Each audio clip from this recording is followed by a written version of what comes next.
Wabarakatuh. Waalaikumsalam warahmatullahi wabarakatuh.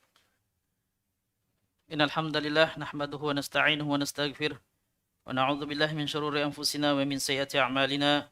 May yahdihillahu fala mudilla lahu wa may yudlil fala hadiya lahu.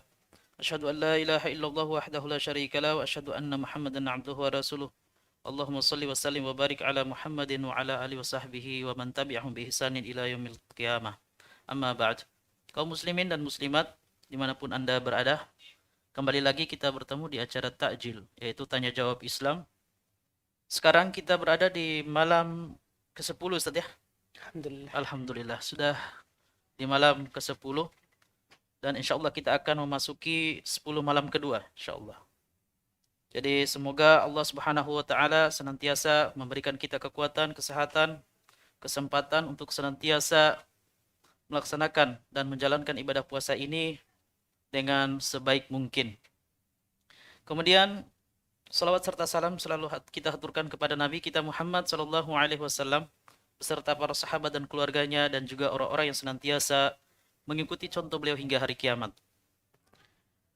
Kaum muslimin dan muslimat dimanapun Anda berada, baik yang sudah bergabung secara online di channel Abu Yusuf Ubaid Bima dan juga yang sudah bergabung via Facebook Abu Yusuf Ubaid Bima, kami ucapkan ahlan wa sahlan. Sebagaimana biasa di tanya jawab Islam ini, insyaallah kita telah bersama Ustadz kita yaitu Ustadz Abu Yusuf Ubaid Bima hafidhahullahu ta'ala. Kaifa haluk Ustadz? Alhamdulillah bi khair. Alhamdulillah Ustadz selalu dalam keadaan sehat dan kita terus ya memohon kepada Allah Subhanahu wa taala semoga Ustadz kita, guru kita, asatidzah kita umumnya yang ada di Makassar semoga selalu senantiasa diberikan kesehatan oleh Allah Subhanahu wa taala. Amin. Amin. Ini Ustadz sudah banyak pertanyaan yang masuk. Alhamdulillah. Sebagaimana biasa, waktu acara kita tanya jawab Islam ini akan berlangsung 1 jam ke depan, insyaallah. Baik Ustadz, kita langsung saja dengan pertanyaan pertama. Apa hukum sikat gigi ketika berpuasa, ketika sedang puasa? Membatalkan puasa atau tidak Ustadz? Baik. Sikat gigi yaitu bersiwak. Apakah dengan kayu siwak ataupun dengan sikat gigi yang banyak tersebar di kita sekarang ini saat sedang berpuasa, ya itu hukumnya boleh. Puasanya tidak batal, artinya tetap sah. Bahkan walaupun dia pakai pasta gigi yang sekarang ini fatwakan oleh Syekh Ibn Baz, demikian pula Syekh Ibn Utsaimin, itu tidak mengapa. Tidak mengapa. Kalau masuk ke tenggorokannya dengan tidak sengaja, maka puasanya tidak batal, tetap sah. Adapun kalau sengaja, dia tidak menjaganya dan sengaja masuk, maka itu membatalkan apa? Puasanya. Membatalkan puasanya. Itu wallahu alam. Dan ini sama saja apakah dia sebelum duhur, maksudnya dari pagi sampai duhur, atau setelah duhur. Sengaja kami katakan seperti itu, karena ada dari ulama madhab, seperti dalam madhab Syafi'iyah, mereka menganggap makruh setelah duhur.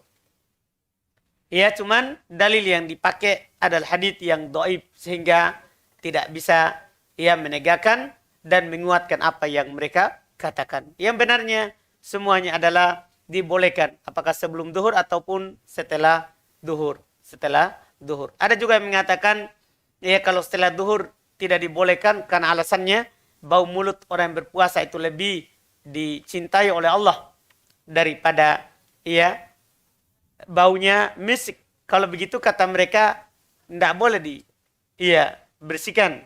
Tidak boleh pakai sikat gigi yang pakai odol karena akan menghilangkan bau mulut. Yang benarnya tidak, karena bau mulut itu munculnya bukan dari mulut tapi dari mi'dah, dari perut, dari dalam usus. Itu wallahu alam. Masya Allah. Baik Ustadz, pertanyaan selanjutnya. Bapak saya tukang jahit. Niatnya mau menjual jubah dengan sistem bisa memilih warna, bisa memilih jenis dan jenis kain dan ukuran di tempat. Dengan tujuan agar betul-betul sesuai dengan keinginan pelanggan dan ukuran badan pelanggan. Apakah berdosa kalau nanti sudah ada yang bersedia atau berminat, baru kainnya dibeli dengan biaya sendiri, kemudian kainnya dijahit dan pembayarannya nanti diambil setelah barangnya jadi. Iya. Sebenarnya dimasuk dalam hal ini akad sinaah namanya, akad dibuatkan. Akad dibuatkan. Ya boleh, sebenarnya boleh. Tapi dia bayar duluan kalau sudah dia tentukan harganya dan ukurannya serta warnanya. Iya kan, dia mirip dengan akad jual beli salam. Jual beli apa? Salam, atau kadang juga dinamakan dengan jual beli salaf. Ini jual beli salam atau salaf itu, yaitu kita memesan sesuatu. Iya. Demikian pula akad sinaah, kita memesan sesuatu dengan ketentuan yang sudah pasti dan harganya dikedepankan. Harganya dikedepankan. Itu wallahu alam. Kemudian Ustadz, bagaimana hukumnya bermakmum dengan imam yang masih sering berpacaran? Jazakallah khair. Iya. Kalau ada imam lain, itu lebih aman. Tapi sholatnya sah kalau dia bermakmum di belakangnya. Dosanya dia yang berpacaran. Dosanya dia yang berpacaran. Kemudian Ustadz, apakah sholat qobliyah bisa diqodok setelah melaksanakan sholat fardu? Dan jika dibolehkan, apakah dilaksanakan sebelum sholat ba'diyah atau setelah sholat ba'diyah? Sholat sunnah ini Ustadz. Qada sholat sunnah. Itu wallahualam. Kalau qada sholat sunnah. Kalau ada udur yang syar'i, bisa. Kalau tidak ada udur yang syar'i, tidak. Adapun dilakukan sebelum atau setelah sholat ba'diyah, bisa sebelum, bisa setelah. Karena qada itu umum, bebas waktunya. Bebas waktunya. Itu tapi hal ini kita hati-hati ya. Dalam artian kita tidak buka sebesar-besarnya. Harus betul-betul kita biasa melakukannya. Kemudian kita tidak sempat melakukannya karena ada udur yang syar'i. Itu wallahualam. Baik. Di masjid dekat rumah saya biasanya setiap sudah sholat subuh masjid dekat rumah saya biasanya setiap selesai sholat subuh membaca Al-Quran secara berjamaah. Dan cara membacanya yaitu bertahap. Setiap orang melanjutkan bacaan orang lain sampai target 1 juz. Apakah hal ini diperbolehkan Ustaz? Kalau Imam Nawawi rahimahullah ta'ala membolehkan. Beliau berdalil dengan hadis yang umum. Hadis Abu Hurairah. Majtama qaumun fi baiti min buyutillah. Yatluna kitaballahi wa yatadarasunahu bainahum. Yang itu. Tidaklah sekelompok orang berkumpul dalam rumah dari rumah Allah. Kemudian mereka membaca kitabullah. Iya, membaca kitabullah. Saling mempelajari antara mereka. Ini menunjukkan apa? Bolehnya kata beliau hal tersebut dilakukan. Hal tersebut dilakukan. Walaupun kita menghindar juga karena Nabi SAW tidak mengumpulkan sahabat untuk membaca secara bergantian seperti itu lebih aman. Lebih aman dan lebih hati-hati. Wallahualam. Kemudian Ustaz, adakah sunnahnya hari khusus untuk memulai memberi makan anak bayi? Kemudian bolehkah berpindah tempat duduk setelah salam selesai sholat wajib? Iya. Ini berarti 2 pertanyaan. Yang pertama, sunnah memulai hari khusus. Memulai memberi makan anak bayi. Tidak ada wallahualam dalam hal tersebut. Iya, tuntunan khusus. Ada hari khusus yang kita beri makan anak bayi. Tidak ada wallahualam yang didukil dari Nabi SAW. Kemudian pertanyaan yang kedua. Kemudian setelah salam, bolehkah berpindah tempat duduk? Boleh saja. Boleh berpindah tempat duduk. Iya. Masalah anak bayi tadi Ustaz, kalau tahniah itu tidak termasuk di sini ya Ustaz? Tahnik. Tahnik. Ya. Tidak masuk. Tidak masuk. Karena juga apalagi mayoritas mereka berpendapat tahnik itu khusus untuk Nabi.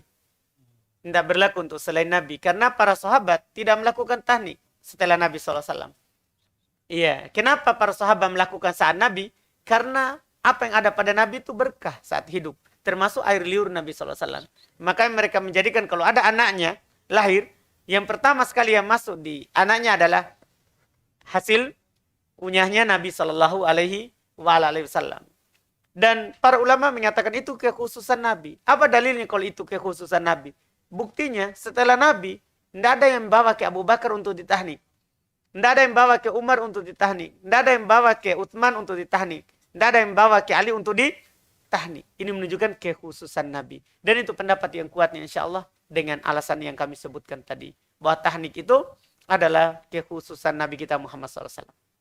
Apalagi dibawa ke Dimas, Nasami tidak ada Ustaz. Iya betul. Iya. Baik. Kemudian Ustaz, mohon penjelasannya mengenai larangan menyerupai seperti turunnya unta. Bagaimana cara turun untuk sujud yang betul? Apakah harus lutut terlebih dahulu atau tangan terlebih dahulu, Ustaz? Baik. Sebenarnya hadis yang disebutkan yang diminta untuk dijelaskan itu hadis dhaif. Hadis yang ini, janganlah kamu turun seperti turunnya unta, yang penanya minta untuk dijelaskan itu adalah hadis dhaif. Ya, adalah hadis yang dhaif. Hal tersebut datang dari Abu Hurairah radhiyallahu taala anhu. Datang dari Abu Hurairah radhiyallahu taala anhu. Dalam riwayat Imam Ahmad, demikian pula Al-Imam Abu Daud, bahwa Nabi SAW bersabda, "Idza sajada ahadukum fala yabruk kama yabrukul ba'ir." Apabila salah seorang dari kalian sujud, maka jangan dia turun seperti turunnya unta. Wal yadha yadayhi qabla rukbatayhi. Hendaklah dia letakkan kedua tangannya sebelum kedua lututnya. Hadis ini adalah hadis yang dhaif, disebutkan oleh Ibnul Qayyim rahimallahu taala. Awal dan akhir dari hadis ini muttarib, bertentangan. Bertentangan. Coba dari mana bertentangannya? Di awal Nabi bilang, jangan kamu turun seperti turunnya unta.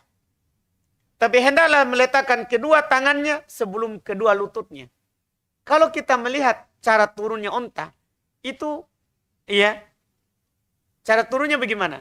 Bagian depannya dulu, baru bagian belakangnya. Jadi kalau dibilang jangan kamu turun seperti turun unta, hendaklah tangan dulu, baru apa? Sebelum lutut. Ini kan bertentangan. Di awal dilarang, kemudian di akhir disuruh. Seperti turunnya apa? Unta. Makanya kalau Ibnul Qayyim bilang, ini hadis muttarib, goncang awal sama akhirnya. Makanya dibilang dhaif. Makanya dari sini para ulama menjelaskan bahwa pendapat yang paling kuat dalam turun ketika mau sujud itu bebas saja. Perkaranya luas. Mau duluan tangan baru lutut atau lutut dulu baru tangan, semuanya bisa dilakukan. Semuanya mudah dan bisa dilakukan. Karena dalil-dalil dalam masalah ini adalah dhaif. Yang mengatakan tangan dulu baru lutut, dhaif. Lutut dulu baru tangan, dhaif juga.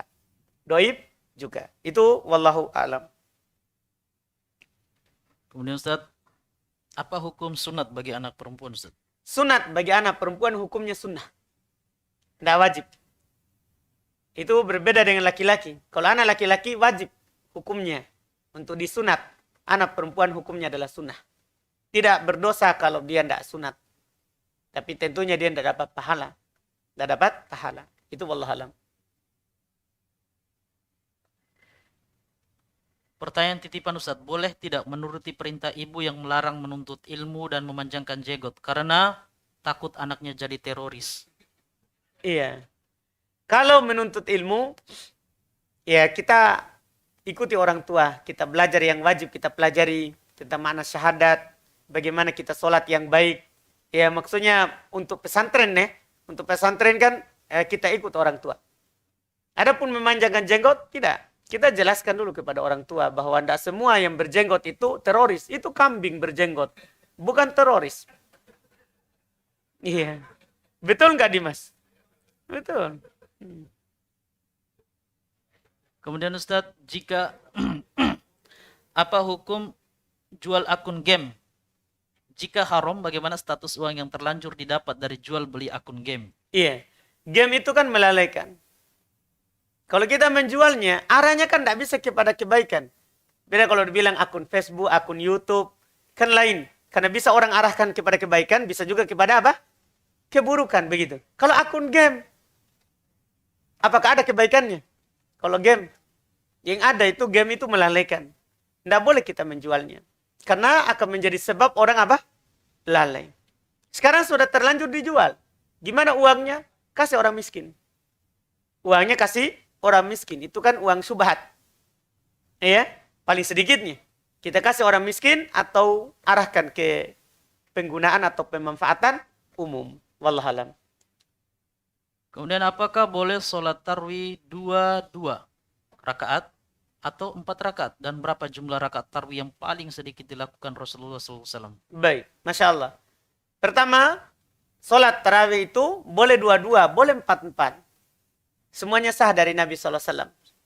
Ya. Kemudian berapa yang paling sedikit Nabi lakukan? Nabi, kata Aisyah, tidak pernah melewati 11.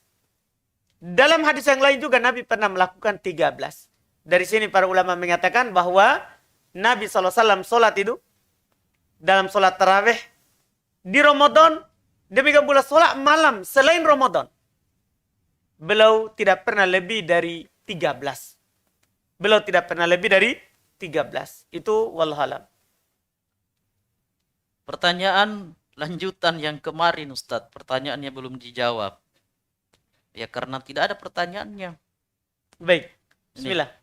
dia bilang apa hukumnya di masjid yang punya masing-masing gerakan jamaahnya? Yang kayak Ustadz kemarin. Ada yang baca Al-Fatihah besar suaranya, kemudian ada yang sujud terakhirnya lama sampai imam mau salam baru bangun. Kemudian Ustadz ada yang takbir mengayun-ngayunkan tangannya 2-3 kali terlebih dahulu. Ini bagaimana hukumnya Ustaz? Baik. Masalah bacaan Al-Fatihah itu tidak ada masalah sebenarnya kalau mereka baca. Tidak ada masalah. Karena memang di dalam solat wajib dan bahkan rukun solat membaca apa? Al-Fatihah. Dalam hadis riwayat Imam Al-Bukhari dan Imam Muslim dari Ubadah bin Samit radhiyallahu taala anhu. Kata Nabi SAW, la salat liman lam yaqra bi Fatihatil Kitab. Tidak ada solat bagi yang tidak membaca Al-Fatihah. Jadi terkait dengan Al-Fatihahnya tidak masalah. Dan tidak apa-apa dia jaharkan, dia memperdengarkan dirinya. Dia memperdengarkan apa? Dirinya. Karena tidak sah baca Al-Fatihah di dalam hati. Ini kalau Al-Fatihah. Adapun terkait dengan gerakan tangan. Sujud lama. Iya. Yang gerakan tangan dulu bahwa sebelum takbir dia beberapa kali. Kalau dia yakini itu adalah sunnah, maka tidak ada sunnah yang seperti itu.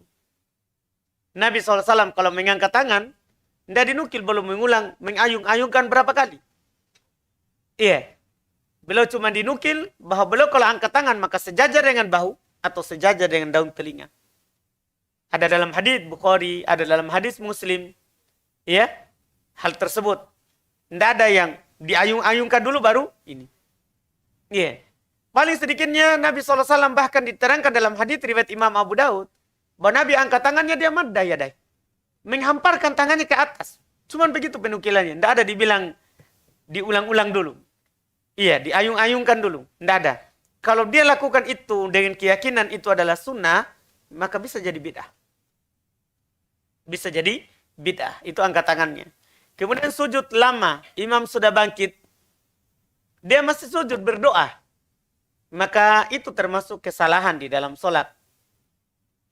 Kenapa bisa salah? Karena dia tidak ikut imam. Nabi SAW bersabda, Inna maju ilal imam liutamma bih. Imam itu dijadikan supaya diikuti. Faidah roba farba. Kalau diangkat kepalanya dari sujud, maka angkat tanpa selang waktu. Maka angkat tanpa selang waktu. Siapa yang lama baru dia angkat, maka itu adalah kesalahan dalam sholat. Ini kalau sholat berjemaah. Kecuali kalau kita sholat sendiri, maka tidak ada ikatannya dengan imam. Seharusnya tidak dilakukan hal itu karena menyelisih sunnah. Menyelisih sunnah. Wallahualam. Kemudian Ustaz, apabila ada pakaian yang kita pakai untuk sholat, tetapi pakaian tersebut tidak sengaja tersentuh oleh handuk mandi yang masih lembab, dan status pakaian tersebut, bagaimana status pakaian yang terkena handuk tersebut Ustaz? Karena handuk itu biasa dipakai mandi dan buang air. Iya. Baik. Kalau handuk itu adalah ada najisnya, kita pakai mandi, kita gosok najis pakai handuk itu. Kan begitu. Demikian pula kita buang air. Airnya juga kena handuk. Kemudian kena pakaian kita. Iya, bisa saja ya najisnya berpindah. Kalau seperti itu. Kalau kena najis. Maka kalau pakaian ini kena handuk tadi, masih ada basahannya, kemudian kena pakaian, tidak boleh. Kan tidak boleh sholat pakai pakaian najis. Adapun kalau handuknya cuma basah, tidak kena air kencing, kemudian basahannya kena pakaian kita, tidak ada masalah. Tidak ada masalah. Wallahualam. Kemudian Ustaz, di keluarga dan kampung saya masih sering melaksanakan perbuatan bid'ah. Apakah cukup saya ingkari dengan hati Ustaz dikarenakan miskin ilmu untuk mendakwahi mereka? Kemudian, apakah pada saat sholat subuh kita duduk standar samping atau standar dua Ustaz? Ya, Masya Allah. Karena Alhamdulillah. di sini dia bilang dia tidak bisa membedakan mana tawarruk dan mana tabarruk. Hah? Tabarruk? Masya Allah. Iftirosh. Iftirosh, Masya Allah. Barakallahu fiik. Kalau tabaruk, mengambil berkah ini. iya. Baik, mana tawaruk, mana iftirosh. Baik. Berarti dua pertanyaan ya. Yes. Untuk pertanyaan pertama, kalau kita hidup di lingkungan orang yang melakukan bid'ah, dan kita tidak mampu menasihati mereka karena kurang ilmu, maka cukup kita amalkan sunnah saja dalam diri kita yang kita tahu. Dan jangan ikut bid'ah serta mengingkarinya. Karena dengan kita menghidupkan sunnah, itu bid'ah akan mati. Karena bid'ah itu muncul karena kurangnya sunnah yang menyebar, kurangnya sunnah yang dilakukan. Itu sebenarnya. Iya, karena bid'ah sama sunnah itu lawannya. Kapan hidup sunnah, akan mati bid'ah. Kapan sunnah tidak dipraktekkan, maka akan muncul apa? Bid'ah kalau sunnah tidak dipraktekkan. Jadi kalau kita tidak mampu mendakwakannya, kita amalkan saja dalam diri sendiri. Kita lakukan sesuai sunnah. Masalah mereka lakukan, ingkari saja. Dalam hati. Ini kalau tidak mampu sampaikan. Kalau kita mampu sampaikan, sampaikan. Supaya tegak hujah kepada mereka. Supaya tegak hujah kepada mereka. Di hadapan Allah Subhanahu wa taala nanti tidak ada lagi alasan mereka dalam hal tersebut. Kemudian pertanyaan yang kedua, duduk dalam sholat subuh. Duduk tawarruk atau duduk iftirosh. Dalam tasyahud ya maksudnya. Ya, diperselisihkan hal tersebut oleh para ulama rahimahumullah dalam fikih madhab. Kalau orang Syafi'iyah duduknya samping, standar samping, yaitu duduk apa? Tawarruk. Duduk tawarruk. Tapi mayoritas ulama yang lain, mereka mengatakan setiap solat yang memiliki satu tasyahud saja, itu duduk iftirosh. Dan pendapat ini yang benarnya, karena dalil dari orang Syafi'iyah, mereka berdalil dengan hadits Abu Humaid As-Sa'idi. Itu terkait dengan solat yang memiliki dua tasyahud. Terkait dengan solat yang memiliki dua tasyahud. Bukan solat yang memiliki satu tasyahud. Jadi pendapat yang kuat adalah duduk iftirosh. Wallahualam. Standar tengah, standar dua. Standar dua. Gitu ya? Yeah. Masya Allah. Baik. Kemudian Ustaz, apa hukum tidak membaca ta'awudz dan basmalah sebelum membaca Al-Fatihah di dalam solat? Iya, sah solatnya. Sah solatnya. Di atas pendapat, kalau basmalah bukan ayat pertama dalam Al-Fatihah. Sah solatnya. Di atas pendapat, kalau basmalah bukan ayat pertama dalam apa? Al-Fatihah. Itu wallahualam. Kemudian Ustaz, wajibkah bagi santri yang belajar di pondok pesantren untuk menghafal Al-Quran dan hadis? Syukron. Dibilang ya tidak wajib atau tidak ya tergantung aturan pesantren. Tergantung aturan pesantren. Kalau pesantren mewajibkan ya wajib kita hafal. Kan itu syarat dari pesantren. Kalau tidak ya maka tidak. Kembali ke aturan pesantren atau pondok yang kita masuki. Wallahualam. Memang ada pesantren yang tidak mengajarkan Al-Quran dan hadis kah? Kalau semuanya ngajarkan, cuman hafal. Oh, hafal. Ngantuk Bapak. Tapi kan bagaimana kita alumni pesantren baru tidak hafal Al-Quran dan hadis? Bagaimana kita mau menyampaikan? Ya, enggak harus sih. Oh, tidak harus. Iya, enggak harus. Saya enggak hafal. Masuk di SMK saja. Tidak, karena menghafal Al-Quran itu memang Masya Allah, pemberian Allah. Yang diberikan kepada siapa yang dikehendakinya. Yang diberikan kepada siapa yang dikehendakinya. Tidak semua orang bisa menghafal Quran. Karena itu adalah pemberian Allah. Cuman jangan bersedih. Bukan berarti kita tidak menghafalnya. Diharumkan untuk memahaminya. Karena ada namanya memahami Al-Quran. Dan ada menghafal Al-Quran. Ada menghafal Quran. Makanya kata Nabi SAW. Rubba hamilu fikin laisa bifaqih. Kadang ada orang penghafal tapi tidak paham apa yang dia hafal. Makanya intinya adalah kita sampaikan apa yang kita hafal. Karena kadang akan jatuh ke orang yang paham yang kita hafal. Ke orang yang paham yang kita hafal. Disebutkan oleh murid dari murid Syekh Mukbil. Syekh Mukbil itu dulu tidak hafal seluruh Al-Quran. Disebutkan begitu. Itu diantara yang menyebutkannya adalah Syekh Al-Imam. Ya, di awal-awal yang beliau tidak hafal. Wallahualam kalau akhirnya. Di awalnya tidak hafal. Tapi kalau dia berceramah, seakan-akan beliau hafal seluruh Al-Quran. Kalau beliau ditanya tentang sesuatu hukum, selalu hadir ayat. Selalu hadir hadits. Jadi seakan-akan beliau punya hafalan semuanya. Antum bisa pahami. Kenapa? Karena belum paham cara berdalil. Belum paham cara berdalil. Makanya kadang itu juga yang kita alami dengan belajar cara berdalil dari Al-Quran ataupun hadits. Jadi kita bisa melihat ayat yang tadinya belum kita hafal tapi bisa dihasilkan, didatangkan dalilnya tersebut. Karena itu. Tentunya juga dengan banyak membaca ucapan ulama rahimahumullah ta'ala terkait dengan ayat ataupun hadis yang kita pakai. Wallahualam. Masya Allah. Barakallah fiik. Ada faedah baru lagi, Masya Allah. Kemudian Ustadz, apa hukum puasa bagi pekerja keras yang mengangkat barang sepanjang hari termasuk siang hari yang panas, Ustadz? Iya. Kalau kerja itu adalah darurat baginya, tidak bisa sama sekali itu adalah menegakkan keluarganya, kebutuhannya, dari kebutuhan dia dan keluarganya, maka kalau memang tidak bisa dia berhenti dari situ, itu yang bisa dia lakukan. Kalau berat, maka boleh dia berbuka. Walaupun kalau dia cari kerjaan lain, itu lebih aman dan lebih hati-hati untuk dunia akhiratnya. Wallahualam. Bagaimana hukumnya mengulang sholat wajib yang telah dikerjakan karena merasa sangat tidak khusyuk ketika mengerjakannya? Itu bisa was-was dari syaitan. Kita tidak boleh turuti seperti itu. Kita tidak boleh turuti yang seperti itu. Jangan sampai itu was-was dari syaitan yang membisikkan kepada kita bahwa sholat kita tadi tidak sah. Iya, itu hati-hati. Jangan dituruti yang seperti itu. Apalagi khusyuk itu bukan syarat sahnya sholat. Syarat sahnya sholat itu tumaninah. Tenang dalam ruku, tenang dalam sujud. Itu syarat sah namanya. Rukun sholat. Tidak ada sholat tanpa tumaninah. Khusyuk tanpa ada pikiran apapun. Bukan syarat sahnya sholat.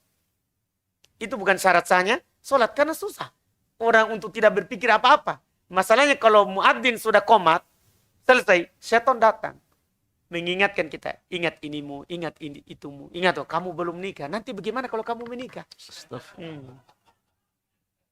Betul nggak? Umur sudah kepala 3. Ya, umur sudah kepala 3. Sementara kamu... Kan begitu? Yeah. Ingat. Sebagian ulama yang, walaupun ini tidak boleh dilakukan seperti itu. Kalau antum lupa sesuatu, sholat saja. Antum akan ingat itu yang antum lupa. Lupa simpan apa, kunci di mana, ini kunci motor. Sholat, syaitan akan datang ingatkan. Iya, walaupun tidak boleh seperti itu. Karena kita bukan sholat karena Allah namanya. Cuman sampai disebutkan begitu. Karena kalau kita sholat akan datang, syaitan membisikkan. Kemudian hukum sholat tarawih bagi wanita di rumah, Ustaz? Boleh, tidak apa-apa. Kan Nabi sholat di rumah. Beliau hanya 3 kali sholat di masjid. 3 kali, 3 malam. Setelah itu beliau tinggalkan sholat berjemaah di masjid karena khawatir akan diwajibkan. Para istri Nabi sholat di rumah. Sholat di rumah. Demikian pula para sahabat dan orang-orang mengikuti mereka sholat di rumah. Apa hukumnya seorang perempuan membatalkan puasanya karena merasa akan haid, tapi belum haid? Tidak boleh. Baru merasakan. Kalau baru merasa akan, tidak boleh. Sampai keluar dari haid, baru batal. Tidak boleh kita batalkan duluan. Tidak boleh. Bolehkah menambah 1 rakaat lagi jika imam sholat witir yang 3 rakaat karena tarawihnya baru saya dapati 6 rakaat, Ustaz? Jazakallah khairan. Kalau kita berbicara boleh, sebenarnya ada pembicaraan dari para ulama. Saya baru juga baca beberapa hari yang lalu terkait dengan ucapan dari penjelasan dari Syekh Ibnu Utsaimin rahimallahu taala dalam Syarah Mumti jilid 4. Beliau bilang kalau itu dilakukan, itu akan menyelisih imam. Kalau kita tambah 1 rakaat ternyata. Kan hadis umumnya inna maju ilal imam diutama bih. Imam itu dijadikan supaya diikuti. Sekarang imam salam, kita tidak salam. Padahal kita bukan masbuk. Jadi kalau kita menambah supaya genap, supaya nanti kita witir di akhir malam, ini akan menyelisih imam. Kan begitu? Padahal kita bukan masbuk.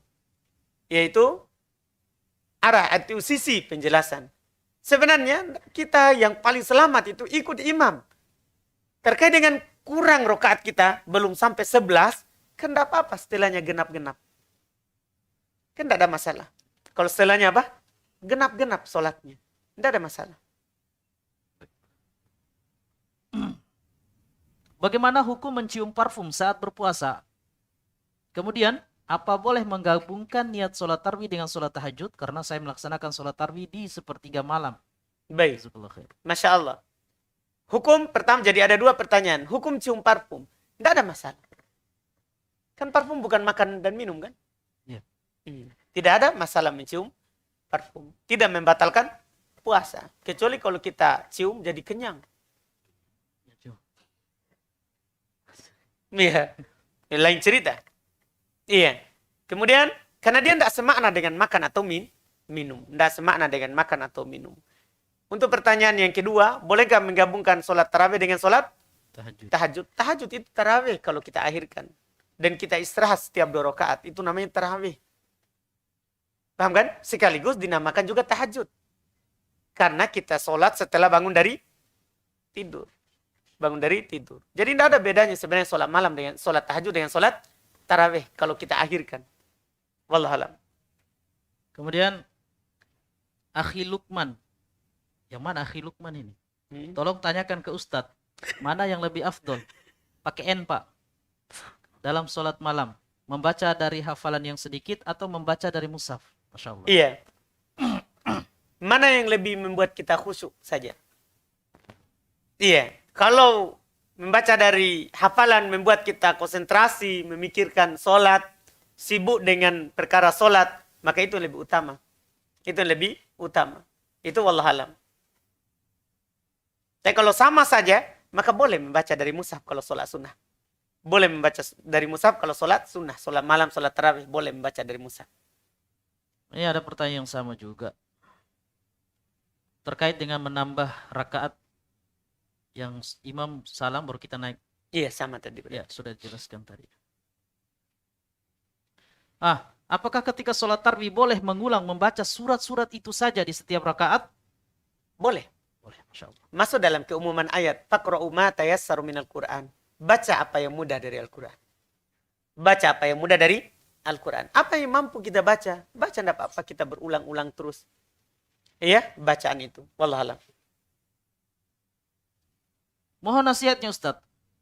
Ada seorang ikhwan terpapar fitnah wanita.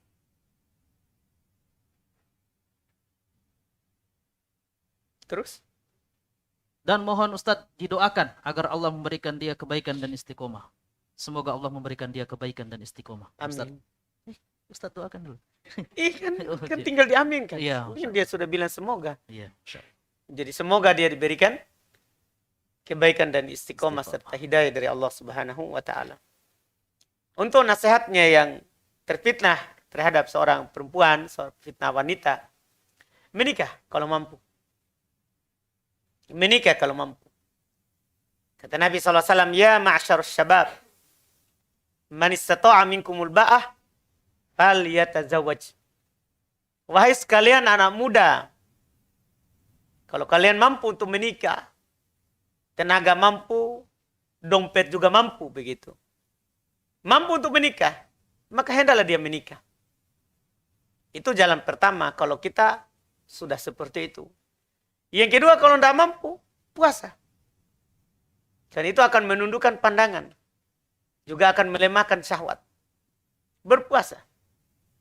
Itu tuntunan Nabi SAW bagi orang yang terfitnah.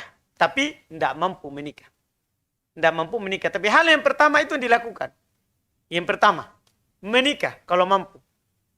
Kalau tidak mampu, berpuasa. Itu wallahualam. Apa saja metode agar mudah menghafal Al-Quran, hadis dan matan, dan bagaimana cara murojaah agar hafalan tidak mudah hilang? Wallahualam, tanya orang yang hafal Quran. Saya, tidak hafal Quran. Kemudian, saya telah membuat keluarga saya terputus hubungan. Dan sudah beberapa tahun mereka tidak pernah baku tegur. Apakah saya berdosa dengan hal tersebut, Ustadz? Berdosa kalau kita jadi sebab. Kita harus perbaiki. Itu bentuk tobatnya. Pertama, kita bertobat kepada Allah atas kesalahan itu. Berjanji dan bertekad kuat untuk tidak mengulanginya. Dan karena ini terkait dengan hak sesama, maka kita harus minta maaf dan perbaiki apa yang telah kita rusak. Itu wallahualam. Kemudian Ustaz, ini ada pertanyaan. Apa arti dari mimpi anak ini? Anak memimpikan nenek anak yang sudah meninggal. Saya Terus? lanjutkan atau jangan? Masalah mimpi nih Ustaz. Terus? Oh? Masalah mimpi nih. Hmm. Apakah dilanjut saja atau skip aja nih Ustaz? Enggak tahu. Enggak, maksudnya saya tidak tahu takwil mimpi. Ya udah. Iya, selesai dah. Iya, alhamdulillah. Baik. Kalau nasihat Cuman ya umum. kalau antum ada mimpi seperti itu, Ya. antum perlu ketahui seperti yang dijelaskan oleh, saya tidak tahu takwil mimpi, tapi mimpi itu dijelaskan oleh Ibnul Qayyim rahimahullah ta'ala ada 3. Ya, tidak semuanya ada maknanya. Mimpi itu ada 3. Pertama, mimpi itu bisa dari syaitan. Memberikan was-was, keraguan kepada hamba. Ini ciri-cirinya kalau dia tidak baca doa tidur. Tidak baca ayat kursi sebelum tidur. Nah, ini dia mimpi dari syaitan. Kemudian yang kedua, mimpi bisa jadi bunga tidur. Ciri-cirinya, kalau dia hayalkan hal itu sebelum dia tidur. Jadi sebelum tidur, itu dia pikirkan, wah enaknya ini kalau punya istri di cantik lagi, hidung mancung. Dia begitu, kaya, sudah ada mobilnya, anak satu-satunya, orang tuanya sudah tua, banyak asetnya. banyak, begitu. Itu yang dia hayalkan sebelum tidur. Terbawa, itu namanya mimpi sia-sia, percuma, bunga tidur. Iya. Iya, yang ketiga, dari Allah. Kalau tidak hayalkan, terus sudah baca doa tidur. Nah, ini dari Allah. Jadi lihat ini. Adapun ta'wil mimpi, saya tidak tahu. Tapi ciri-ciri mimpi itu kita baca hukumnya. Ta'wilnya tidak tahu. Tapi jangan cerita ke orang tukang main togel nih. Iya, jangan. Bahaya ya. Masuk rumus ini. Betul. Masya Allah. Lah, Iya. Kayaknya pengalaman nih. tetangga Ustaz. Iya. Jadi dia apa saja dia pakai rumus. Iya, pakai rumus. Jangan diceritakan. Iya. Nenek meninggal. Iya, jangan. Iya. Itu ada semuanya Ustaz. Ada rumusnya ya Allah. Mimpi lihat sapi, kaki 4. Ya, Bahaya itu.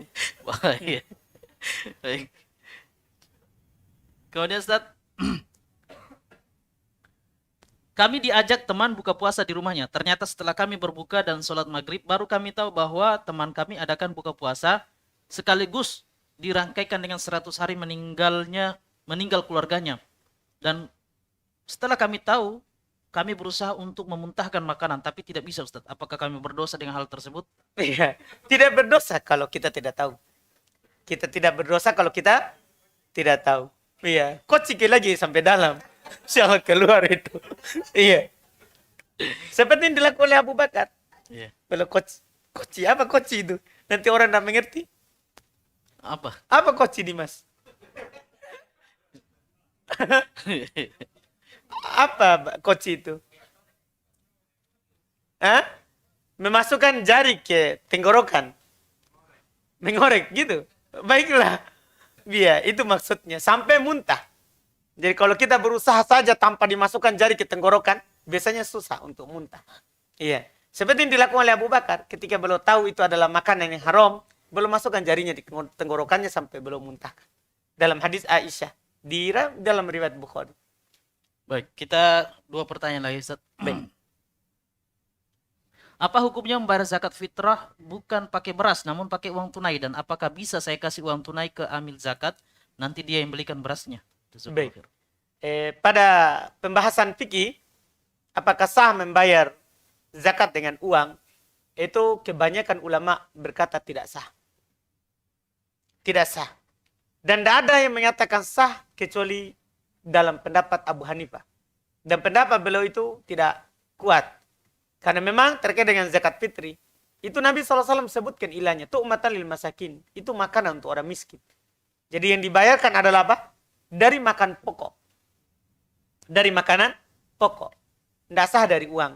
Kecuali ini bukan kita keluarkan, tapi kita wakilkan orang untuk mengeluarkannya. Seperti kasus ini. Dia berikan kepada orang uang, tolong berikan, keluarkan zakat saya, zakat fitrah. Ini uang, belikan beras. Itu namanya kita wakilkan orang untuk mengeluarkannya. Boleh, sah hal tersebut. Allah alam. Tapi hati-hati ya. Kadang juga amil, dia bagikan uang langsung. Yeah. Mereka tidak mau repot. Jadi sebenarnya yang paling aman itu, kita lakukan dengan sunnah itu lebih bagus. Sunnahnya kita keluarkan makanan, tidak uang. Tidak uang. Itu wallah alam. Tapi kalau mau kasih uang sebagai hadiah boleh insya Allah ya. Iya, kalau hadiah kan lain. Iya. Beda kalau zakat wajib itu harus memang yang ditentukan oleh syariat. Wallah alam. Baik. Kemudian Ustaz, pertanyaan terakhir. Bagaimana hukum hasil penjualan tanah warisan? Apakah harus dikeluarkan zakatnya sementara tanah tersebut hasil penjualannya untuk bayar utang? Syarat daripada zakat harta itu kalau tersimpan setahun. Sekarang baru dia jual warisannya. Apakah harus keluarkan zakatnya? Enggak. Nanti kalau tersimpan setahun baru wajib keluarkan. Baru wajib dikeluarkan. Karena syarat zakat ada dua. Pertama sampai nisab. Yang kedua tersimpan setahun. Kalau tidak ada ini, salah satu dari dua syarat ini, tidak ada zakat yang wajib dibayarkan. Tidak ada zakat yang wajib dibayarkan. Apalagi di sini disebutkan. Setelah dijual, bayarkan utang. Berarti kan tidak tertinggal. Tidak tertinggal apa? Selama setahun. Maka tidak ada zakat yang wajib dibayarkan. Wallahu alam. Harga jualnya 100 juta. Utangnya 999 juta. 900. Lebih banyak. 90. Oh, 90. Iya deh, 90 juta. Kenapa 100 baru utangnya 900? Gitu. Jadi syaratnya harus tersimpan Ustaz. Tersimpan. Insyaallah barakallahu. Baik. Waktu kurang 5 menit jam 11 Ustaz. Alhamdulillah. Demikianlah apa yang telah kita dengarkan bersama. Jawaban dari Ustaz kita, guru kita, Al-Ustaz Abu Yusuf Bait Bimas. Semoga jawaban tadi memberikan manfaat untuk kita semua, utama kaum muslimin dan muslimat dimanapun kita berada. Kemudian kami juga mohon maaf sebesar-besarnya kepada penanya yang belum sempat terjawab pertanyaannya. Insya Allah kita akan ketemu kembali di takjil tanya jawab Islam besok insya Allah. Dan juga sangat luar biasa terkait dengan masalah zakat ini Ustaz. Lebih baik kita menyerahkan langsung, itu lebih utama kepada orang yang memang membutuhkan. Kemudian terkait dengan masalah tadi yang sempat kami tangkap, berdakwah kepada keluarga yang belum paham, satu tindakan itu lebih baik daripada 1000 kata-kata.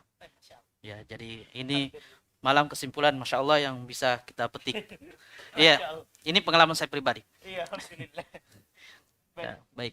Subhanakallah wa bihamdik, asyhadu an la ilaha illa anta astaghfiruka wa atubu ilaik. Wassalamualaikum warahmatullahi wabarakatuh. Waalaikumsalam.